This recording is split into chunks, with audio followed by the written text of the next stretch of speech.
Shalom adik-adik semua, bertemu lagi dengan Kak Febri. Saya ingin menyapa adik-adik, bagaimana kabarnya di sana? Semuanya sehat?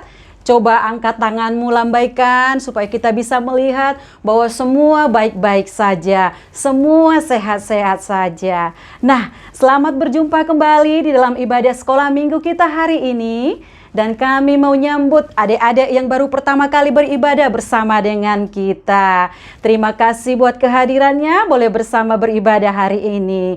Adik-adik semua yang dicintai Tuhan, siapkan hatimu, kita akan memulai ibadah kita dengan sikap yang sopan, tertib, tidak main-main ya, tapi sungguh-sungguh mengikuti ibadah hari ini supaya kita boleh menyenangkan hati Tuhan, memberi yang terbaik melalui ibadah kita.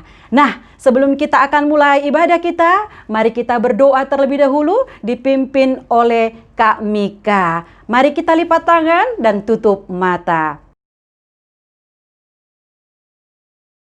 Nah, sekarang waktunya kita memuji Tuhan adik-adik. Ya, kakak ingin melihat antusias, semangat adik-adik semua ya. Tidak ada yang diam, semua memuji Tuhan. Buka suaramu ya, bertepuk tangan untuk Tuhan. Ayo sama-sama kita memuji Tuhan. Haleluya.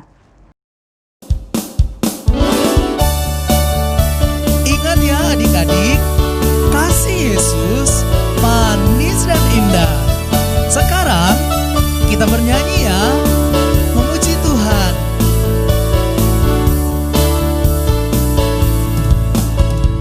Kasih Yesus manis dan indah, kasih Yesus manis dan indah, kasih Yesus manis dan indah, oh oh sungguh indah. Amat tinggi takkan teratasi, amat dalam akan terselami, amat lebar akan terkelilingi, oh oh sungguh indah.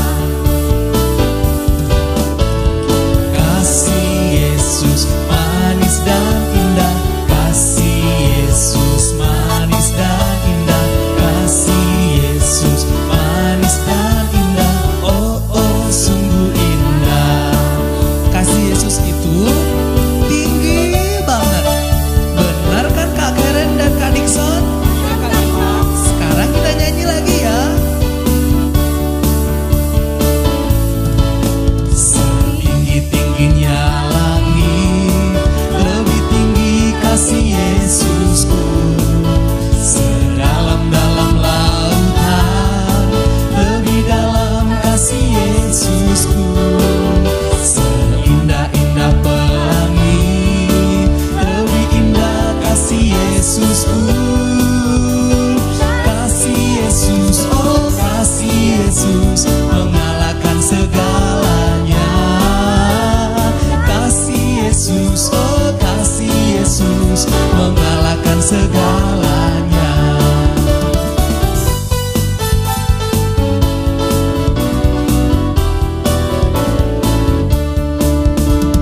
Tingginya langit, lebih tinggi kasih Yesusku. Sedalam-dalam lautan, lebih dalam kasih Yesusku. Seindah-indah pelangi, lebih indah kasih Yesusku. Kasih Yesus, oh kasih Yesus, mengalahkan segalanya. Kasih Yesus, oh kasih Yesus, mengalahkan segalanya. Mengalahkan segalanya. Mengalahkan segalanya. Nah, tibalah saatnya saat ini kita akan mendengarkan firman Tuhan. Ya, kita akan membuka hati kita, namun sebelumnya mari kita naikkan pujian lagi kepada Tuhan sebagai ungkapan syukur kita bahwa Tuhan Yesus sungguh mengasihi kita. Sebelum kita mendengarkan cerita firman Tuhan,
Nah, terima kasih. Saatnya kita akan mendengar firman Tuhan. Namun sebelumnya kita akan berdoa terlebih dahulu, ya, yang dipimpin oleh teman kita Joycelyn Paramita Silaen. Kita sama-sama berdoa yuk. Tuhan Yesus, kami bersyukur karena Tuhan sangat baik bagi kami. Kami sudah memuji Tuhan dengan sukacita. Maka sekarang kami rindu mendengarkan firman-Mu. Berkati kami ya Tuhan, supaya firman-Mu dapat kami mengerti dan pahami dengan baik, dan kami dapat melakukannya. Dalam nama Tuhan Yesus, kami berdoa. Amin. Puji Tuhan, terima kasih buat Joycelyn yang boleh berdoa ya hari ini untuk firman Tuhan. Nah, tibalah saatnya adik-adik yang dikasihi Tuhan, kita akan mendengarkan cerita firman Tuhan hari ini yang kakak beri judul Kasih Bapa. Kasih Bapa ya, menerima aku apa adanya.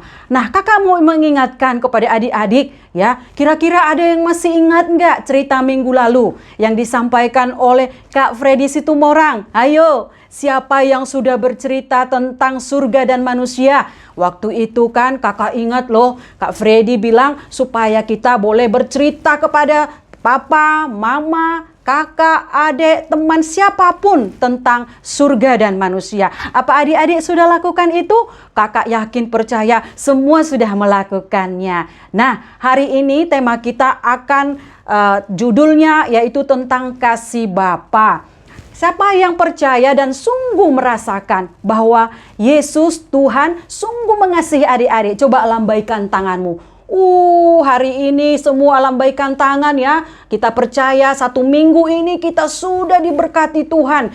Berkat Tuhan melimpah dalam hidup kita ya adik-adik. Nah, namun sebelum kakak bercerita ya, kakak ingin mengajak kita semua untuk menonton ya sebuah video yang berjudul tentang anak yang hilang ya. Nanti melalui video ini kita simak bersama-sama. Setelah kita tonton, nanti kakak akan menceritakan, kakak akan menjelaskan apa maksudnya. Nah, kita sama-sama nonton ya dulu ya videonya adik-adik. Tidak ada yang berisik, semuanya duduk diam dan tenang.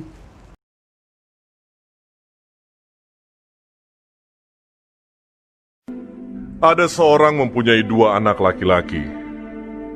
Kata yang bungsu kepada ayahnya, "Bapa, berikanlah kepadaku bagian harta milik kita yang menjadi hakku." Lalu ayahnya membagi-bagikan harta kekayaan itu di antara mereka. Beberapa hari kemudian, anak bungsu itu menjual seluruh bagiannya itu lalu pergi ke negeri yang jauh. Di sana ia memboroskan harta miliknya itu dengan hidup berfoya-foya. Setelah dihabiskannya semuanya, timbullah bencana kelaparan di dalam negeri itu, dan ia pun mulai melarat.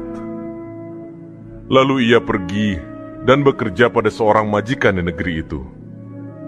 Orang itu menyuruhnya ke ladang untuk menjaga babinya. Lalu ia ingin mengisi perutnya dengan ampas yang menjadi makanan babi itu, tetapi tidak seorang pun yang memberikannya kepadanya. Lalu ia menyadari keadaannya. Katanya, "Betapa banyaknya orang upahan bapakku yang berlimpah-limpah makanannya, tetapi aku di sini mati kelaparan.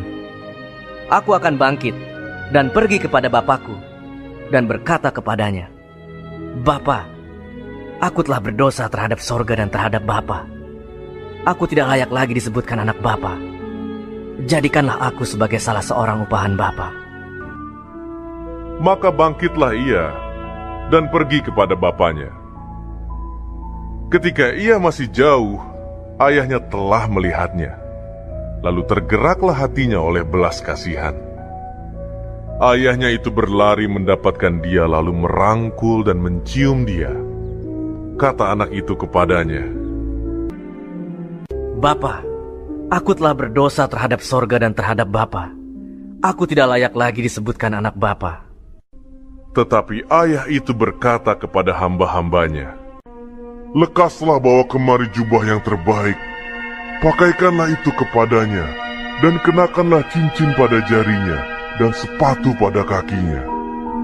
Dan ambillah anak lembu tambun itu, sembelihlah dia, dan marilah kita makan dan bersukacita. Sebab anakku ini telah mati dan menjadi hidup kembali. Ia telah hilang dan didapat kembali. Maka mulailah mereka bersukaria. Tetapi anaknya yang sulung berada di ladang. Dan ketika ia pulang dan dekat ke rumah, ia mendengar bunyi seruling dan nyanyi tari-tarian. Lalu ia memanggil salah seorang hamba dan bertanya kepadanya. Apa arti semuanya itu? Jawab hamba itu, Adikmu telah kembali, dan ayahmu telah menyembelih anak lembu tambun, karena ia mendapatnya kembali dengan sehat. maka marahlah anak sulung itu, dan ia tidak mau masuk. Lalu ayahnya keluar dan berbicara dengan dia. Tetapi ia menjawab ayahnya, katanya, "Telah bertahun-tahun aku melayani Bapa, dan belum pernah aku melanggar perintah Bapa. Tetapi kepadaku, belum pernah Bapa memberikan seekor anak kambing untuk bersukacita dengan sahabat-sahabatku. Tetapi baru saja datang anak Bapa yang telah memboroskan harta kekayaan Bapa bersama-sama dengan pelacur-pelacur, maka Bapa menyembelih anak lembu tambun itu untuk dia." Kata ayahnya kepadanya, "Anakku, engkau selalu bersama-sama dengan aku, dan segala kepunyaanku adalah kepunyaanmu. Kita patut bersukacita dan bergembira, karena adikmu telah mati dan menjadi hidup kembali. Ia telah hilang dan didapat kembali." Nah, kita sudah menonton bersama-sama ya tentang video tadi. Ada yang ingat judulnya apa ya? Tentang anak yang hilang. Iya, betul sekali ya. Kakak ingin mau jelasin ya, apa sih maksud daripada cerita itu? Kita ambil ya Alkitab kita, semua punya Alkitab kan? Buka Alkitabmu di dalam Lukas pasal 15 ayat 11 sampai 32. Cerita tentang anak yang hilang ada di dalam ayat tersebut. Mungkin adik-adik sudah tidak asing lagi ya tentang cerita ini. Tapi ada satu hal yang ingin kakak ingatkan melalui cerita ini kepada kita semua. Nah, di dalam cerita itu adik-adik ya, si bungsu meminta haknya. Ya, kita baca sama-sama yuk ayatnya. Itu ada di dalam Lukas 15 ayat 12 yang berkata demikian. Kata bungsu kepada ayahnya, "Bapa, berikanlah kepadaku bagian harta milik kita yang menjadi hakku." Nah, si bapaknya memberikan adik-adik, dikatakan di sana, lalu ayahnya membagi-bagikan harta kekayaan itu di antara mereka. Nah, lucu ya, papanya masih hidup tapi dia sudah minta harta warisan. Dia sudah minta bagiannya si bungsu ini. Nah, sebelumnya kakak ingin menjelaskan dulu ya, apa sih perbedaan hak dan kewajiban? Ada yang tahu? Ayo angkat tangannya. Ada yang tahu? Oh ya, nanti kakak jelasin ya. Nah, hak itu adalah sesuatu yang kita peroleh atau kita dapat. Nah, sementara kewajiban adalah sesuatu yang dilakukan atau dikerjakan. Contohnya ya adik-adik, seorang anak berhak untuk sekolah, berhak untuk makan, berhak untuk dapat kasih sayang, dan lain-lain. Nah, kalau kewajiban, berkewajiban untuk belajar, taat dan pada peraturan dan lain-lain. Nah, si bungsu ini meminta haknya ya, yaitu harta warisan. Seperti tadi kakak katakan, papanya masih hidup, masih sehat ya. Nah, tadi kita udah baca itu. Untuk apa ya kira-kira adik-adik ya? Nah, dia meminta harta warisan. Kita lihat itu ada gambarnya. Kita coba lihat itu gambar nomor 1 ya. Ada seorang bapak dengan seorang anak, dan ayat Alkitab juga ada di sana. Meminta haknya ya. Untuk apa kira-kira dia minta haknya itu ya? Oh, mungkin si bungsu ini pengen mau kuliah ya, atau mungkin dia sakit mau berobat, atau mungkin dia ingin membeli sesuatu, mungkin rumah atau mobil. Oh, ternyata tidak ya adik-adik ya. Apa yang dikatakan Alkitab di sana ya, setelah papanya memberikan dia harta warisan itu, dia jual adik-adik, dia jual. Nah, kita lihat Lukas 11 ayat yang ke-13. Beberapa hari kemudian anak bungsu itu menjual seluruh bagiannya itu lalu pergi ke negeri yang jauh. Dia jual ya harta warisan yang dikasih oleh bapaknya. Ya, ngapain ya? Buat apa ya? Ada yang tahu nggak kira-kira? Ada yang tahu nggak kira-kira buat apa itu dia jual? Dan setelah dia jual, dia pergi ke negeri yang jauh. Jauh, di dalam Alkitab dikatakan tidak disebut negerinya, negeri apa. Ya, pokoknya jauh. Nah, kita lihat gambar yang kedua. Dia pergi merantau. Itu ada gambar yang kedua itu. Kita lihat ada gambarnya di situ. Ada gadis-gadis, ada juga orang yang sedang naik sepeda motor, kemudian ada juga yang sedang menghambur-hamburkan uangnya. Tadi dikatakan dia menjual seluruh hartanya. Kemudian dia pergi ke negeri yang jauh. Ngapain, ya kan? Nah, ternyata di dalam Alkitab dikatakan ayat yang ke-13 berikutnya, di sana ia memboroskan harta miliknya itu dengan hidup berfoya-foya. Ternyata memboroskan uangnya dan hidup berfoya-foya adik-adik. Bukan untuk pergi kuliah atau sekolah. Ya kan? Apa itu kira-kira hidup berfoya-foya? Memboroskan uang ya. Mungkin dia berpesta terus dengan teman-temannya. Meminum minuman sampai mabuk. Ya, pokoknya dia menghambur-hamburkan uangnya dengan tidak jelas tujuannya. Nah, dan kedua, ya, si anak bungsu ini ingin bebas dari aturan orang tua, ya, ingin berbuat seenaknya sendiri tanpa ada aturan. Ayo, siapa yang mau di sini ya seperti itu? Ada nggak adik-adik yang masih suka? Oh, saya pengennya seperti ini, ya. Orang tua bilang A, ternyata maunya B, ya, seperti itu kira-kira. Ada yang seperti itu? Tentu tidak, ya. Nah, kakak percaya ya semua kita di sini adalah anak-anak yang taat, anak-anak yang patuh. Nah, kita ingin kita ingin semua menjadi adik-adik yang dengar-dengaran kepada orang tua. Nah, adik-adik, si bungsu ini ya, si anak bungsu ini sangat menikmati hidupnya pada saat itu, ya. Akhirnya apa yang terjadi, adik-adik? Uangnya habis, uangnya ludes. Nah, dia tidak punya uang, dia jadi miskin, ya. Dia jadi kere. Ya, dia jadi tidak punya apa-apa lagi. Ya, dia mau beli makanan aja nggak bisa karena dia sudah tidak punya uang. Nah, setelah itu apa yang terjadi adik-adik? Ya, coba lihat di gambar itu. Ya, coba lihat di gambar itu ada bencana, timbul bencana.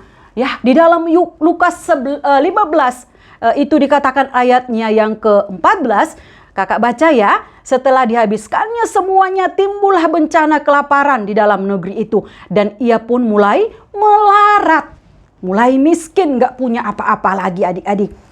Nah, di situ dia berpikir ya, dia mau makan gak punya uang. Apa yang dia harus lakukan ya? Akhirnya adik-adik ya dia terpaksa harus cari pekerjaan. Ya, dia pergi mencari pekerjaan ke sana ke sini. Tolong Pak, saya mau cari pekerjaan. Ya, saya sudah nggak punya uang. Nah, pada saat itu karena di situ ada bencana kelaparan, semua orang susah. Ya, mungkin saat ini seperti yang sekarang ini. Ya, selagi ada wabah corona ini, semua ekonomi orang-orang susah. Ya, nggak punya uang, susah cari pekerjaan. Nah, mungkin lebih parah lagi dengan yang dialami oleh si anak bungsu tersebut. Tapi suatu ketika dia pergi ke seorang majikan di negeri itu, dan si majikan ini memberikan dia sebuah pekerjaan. Tahu nggak adik-adik apa pekerjaannya? Ternyata ya si majikan ini menyuruh dia ke ladang. Untuk apa kira-kira? Ya, dia disuruh menjaga kawanan babi. Ya, coba kita lihat ayatnya ya di Lukas 11 ayatnya yang ke-15. Lalu ia pergi dan bekerja pada seorang majikan di negeri itu. Orang itu menyuruhnya ke ladang untuk menjaga babinya. Aduh, kasihan ya adik-adik yang tadinya dia anak orang kaya, ya apa-apa semua bisa punya, tapi tiba-tiba dia menjadi seorang yang sangat miskin. Dia mau makan aja udah nggak punya uang, dia udah lapar, perutnya udah keroncongan adik-adik, tapi orang-orang nggak peduli dengan dia pada waktu itu. Dia kesepian. Nah, suatu waktu pada saat dia melakukan tugasnya menjaga babi-babi di ladang, Kita kan tahu ya kalau babi itu adalah binatang yang jorok, bau ya adik-adik. Bayangkan ya, dia udah nggak punya baju yang bersih, ya dia udah nggak pernah makan lagi, mungkin udah berhari-hari, perutnya udah kosong, dia nggak pernah mandi lagi, badannya udah jorok, dan dia harus bergaul, berteman dengan babi. Coba kita bayangkan, bau sekali ya pasti ya, jorok sekali. Menjaga babi itu bukan pekerjaan yang enak, ya pasti bau sekali, tapi apa boleh buat, dia lakukan itu supaya dia bisa dapat makan.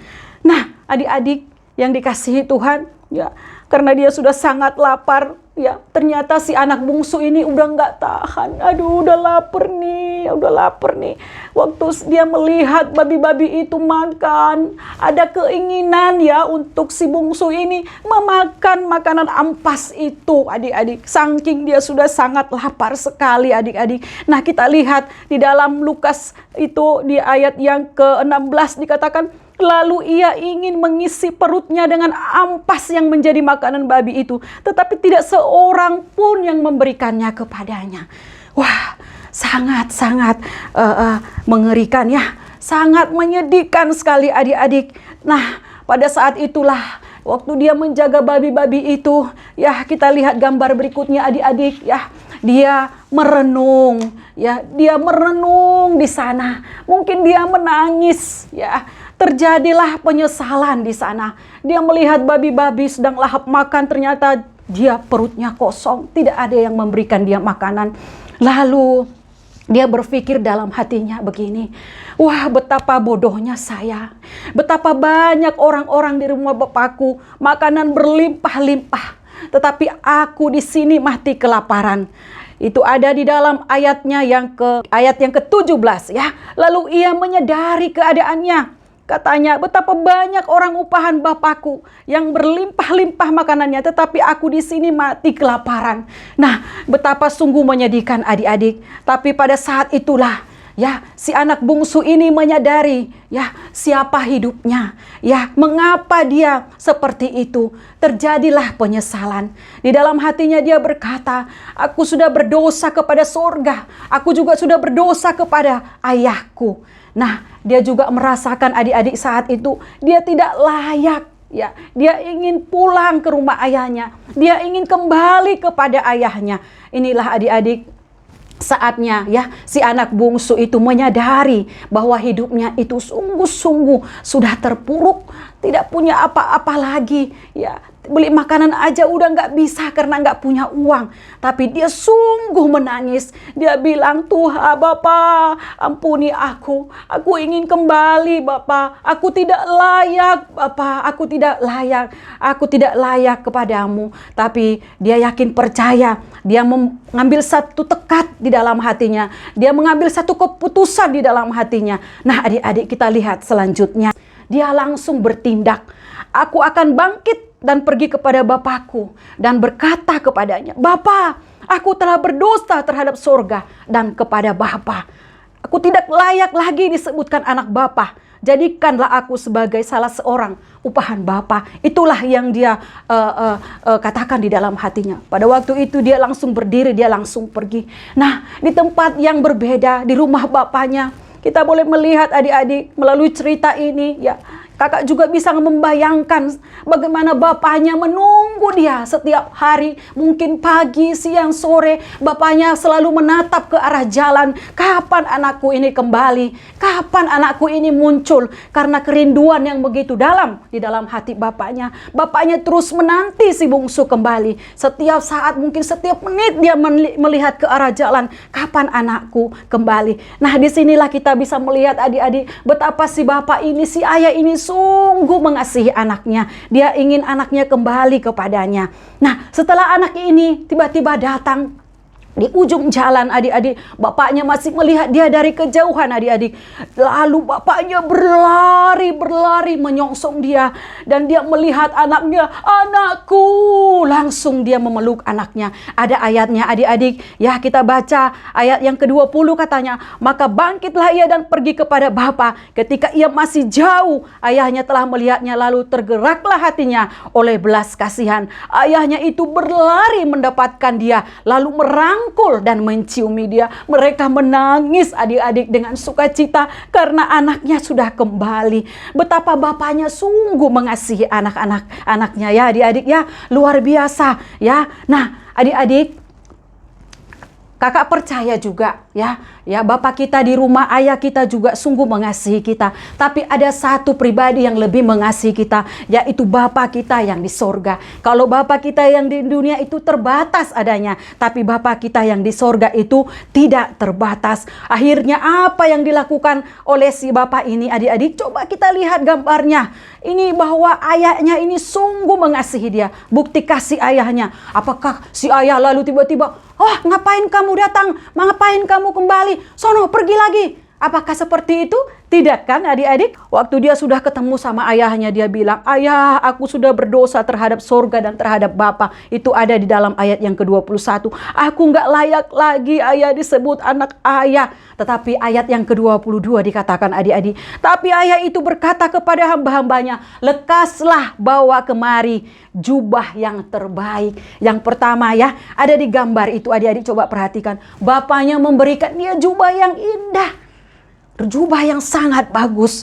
Kemudian apalagi adik-adik? Yuk sama-sama kita lanjutkan ayat ini, kita baca. Alkitabnya masih tetap dibuka. Lalu kemudian ya, bawa kemari jubah yang terbaik, pakaikanlah itu kepadanya, dan kenakanlah cincin pada jarinya. Dan yang ketiga apalagi? Lanjut adik-adik, kita sama-sama baca. Dan sepatu pada kakinya. Luar biasa ya, si bapak ini mau ngebuktiin bahwa dia itu sungguh sudah lama menanti kepulangan dari anaknya. Sungguh bahwa bapak ini mengasihi anaknya, dan bapak ini bersuka cita. Gak sampai di situ aja ya adik-adik ya. Setelah dia berikan apa tadi? Jubah, kemudian dipasangkan cincin dan dikenakan sepatu di kakinya. Apa yang dilakukan oleh bapaknya? Kita baca ayat selanjutnya. Ya, ayat 23. Dan ambillah anak lembu tambun itu, sembelilah dia, dan marilah kita makan dan bersukacita. Mereka mengadakan pesta. Ya, kenapa? Merayakan si anak bungsu itu karena dia sudah kembali. Inilah bukti kasih Bapa kepada kita. Ini adalah gambaran juga kasih Bapa yang di sorga kepada kita, orang-orang yang saat ini jauh daripada dia. Ya, Bapa di sorga rindu supaya setiap orang boleh kembali kepadanya. Adik-adik yang dikasihi Tuhan. Ya, si Bapa berkata begini. Ya, kita sama-sama lihat ayat yang ke-24. Sama-sama kita baca adik-adik ya. Sebab anakku ini telah mati dan menjadi hidup kembali. Ia telah hilang dan didapat kembali. Maka mulailah mereka bersukaria. Ada pesta besar ya, karena ada anak yang kembali. Yang tadinya dia dianggap hilang tetapi sudah kembali. Yang tadinya dianggap mati tetapi hidup lagi. Di gambar itu kita lihat ada orang yang sedang berpesta dan bersukaria. Itu bukan mau seperti gambar sebelumnya ya, tapi ini artinya mereka bersukacita karena si anak yang hilang telah kembali. Nah, demikian juga ya, untuk kita adik-adik yang ada di sini ya, bahwa Tuhan Yesus sungguh mengasihimu ya. Tuhan Yesus sangat mengasihi kita ya, menantikan setiap orang seperti yang tadi kakak katakan. Setiap orang yang saat ini hidupnya jauh daripada Tuhan. Nah, melalui kisah ini, melalui perumpamaan ini, kakak ingin juga mengajak adik-adik semua. Ya, saat ini mungkin ada teman-teman semua, teman-teman adik-adik yang masih belum sungguh-sungguh di dalam Tuhan, ya, masih nakal, ya, atau mungkin kakak-kakak atau abang-abang yang hidupnya masih jauh dari Tuhan, hidupnya dalam narkoba, hidupnya dalam minuman keras, bergadang sampai larut malam tidak jelas tujuan hidupnya, atau mungkin ada orang tua kita juga yang belum sungguh-sungguh ya kepada Tuhan. Inilah waktunya buat kita. Kita doakan mereka. Kita sebut nama mereka di dalam doa-doa kita supaya hidup mereka juga boleh dipanggil oleh Tuhan. Mereka boleh diselamatkan juga kembali kepada Tuhan seperti anak yang hilang tadi. Kita rindu bahwa hidup mereka juga boleh diselamatkan, mengenal Tuhan dengan sungguh-sungguh. Adik-adik yang dikasihi Tuhan, biarpun Adik-adik masih kecil, tetapi melalui cerita ini, mari sama-sama kita dalam hidup kita ini ya selalu boleh menyenangkan hati Tuhan. Belajar dari hal-hal yang kecil ya adik-adik ya. Belajar. Minggu-minggu yang lalu kita sudah banyak mendengarkan cerita daripada kakak-kakak pengajar kita ya, supaya kita hidup berkenan menyenangkan hati Tuhan. Mari kita taat kepada firman Tuhan. Lakukan firman Tuhan yang kita dengar, khususnya di dalam setiap minggu yang disampaikan oleh kakak-kakak kita. Nah, adik-adik yang dikasihi Tuhan, apa sudah jelas dengan apa yang kakak sampaikan hari ini? Nah, kalau semua sudah jelas, ya, kakak akan mengajak kita berdoa, ya, kita akan mendoakan ya adik-adik semua supaya tetap ada di dalam kasih Tuhan. Mari kita tundukkan kepala, lipat tanganmu, kita berdoa. Terima kasih Tuhan Yesus yang baik, kami bersyukur kepadamu Tuhan. Kalau kami sudah mendengar firman Tuhan melalui cerita tentang anak yang hilang. Tuhan Yesus, meteraikan firman-Mu yang boleh adik-adik dengar hari ini. Biarlah Tuhan juga kami rindu adik-adik boleh merasakan kasih dan kebaikan Tuhan dalam hidup mereka.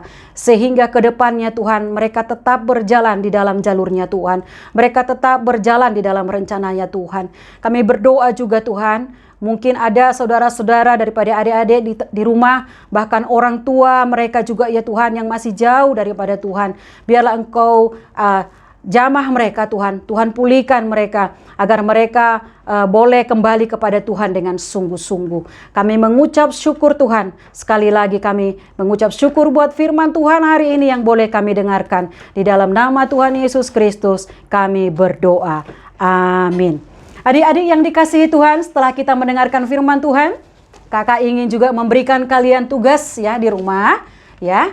Tidak susah ya. Kali ini kakak hanya meminta supaya adik-adik menghafal ayat yang itu di dalam Lukas 15 ayat 24. Sekali lagi kakak ulang, menghafal ayat di dalam Lukas 15 ayat 24. Kakak baca dulu ya ayatnya.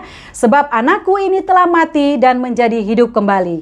Ia telah hilang dan didapat kembali. Maka mulailah mereka bersukaria. Nanti minggu depan kakak yang mengajar selanjutnya akan menanyakannya kepada adik-adik. Nah, puji Tuhan adik-adik, terima kasih untuk keseriusannya mendengarkan firman Tuhan yang boleh didengarkan hari ini. Dan saatnya adik-adik kita akan memberikan persembahan kita, beri dengan sukacita dan ucapan syukur. Sambil menaikkan pujian, sungguh ku bangga Bapa punya Allah seperti Engkau.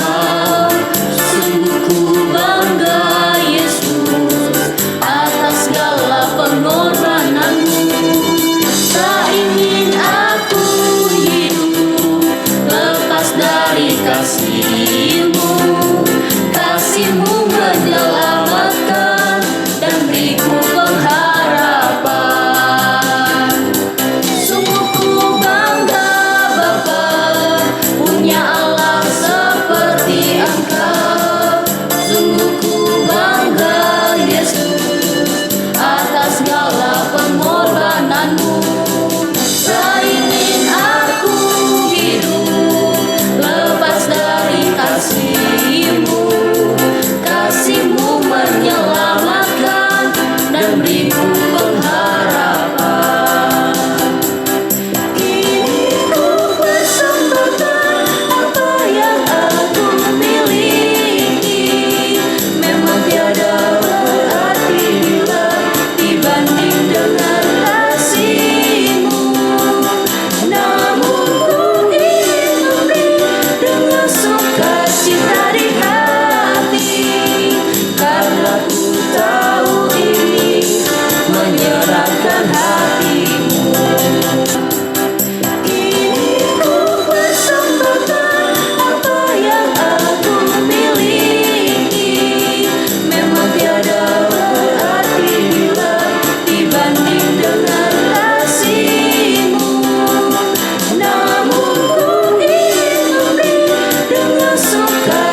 Terima kasih ya sudah memberikan persembahan. Kita akan menutup ibadah kita hari ini. Namun sebelumnya kakak ingin ingatkan untuk minggu depan tetap mengikuti ibadah seperti biasa dan ajak teman-teman yang lain juga ya.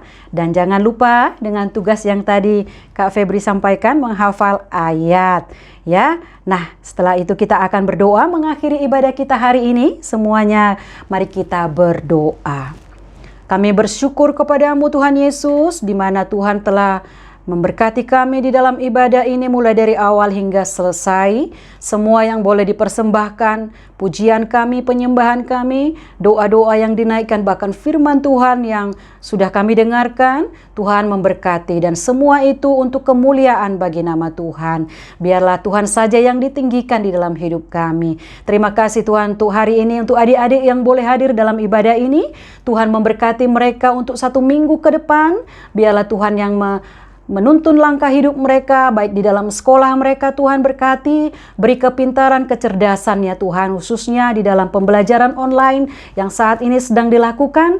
Tuhan beri hikmat, kekuatan, supaya anak-anak, adik-adik kami semua ya Tuhan yang rajin mengikuti ibadah ini, boleh semakin pintar, semakin mengasihi Tuhan dalam hidup mereka. Berkati juga keluarga mereka Tuhan, orang tuanya, adik-adik, kakak-kakaknya semua, dan bahkan keluarga besarnya. Terima kasih juga buat kakak-kakak kami pengajar Tuhan yang selalu terus membimbing dan mengajar kami supaya Tuhan memberkati keluarga demi keluarga mereka. Terima kasih juga buat bangsa Indonesia yang kami kasihi, untuk pemerintahan kami juga Tuhan, Engkau pulihkan Indonesia, Engkau berkati dan Engkau sembuhkan dari wabah corona yang sedang mewabah saat ini. Terima kasih Bapa di sorga, kami rindu juga untuk minggu depan supaya ada teman-teman yang boleh mengikuti ibadah ini Tuhan, teman-teman kami yang baru yang boleh kami ajak Tuhan. Terima kasih, terpujilah namamu Tuhan Yesus. Di dalam namamu kami sudah berdoa dan mengucap syukur. Sama-sama kita katakan adik-adik, amin. Kita bersyukur kita sudah selesai ibadah. Kita akan pamit, sampai ketemu minggu depan. Tuhan Yesus memberkati. Dadah.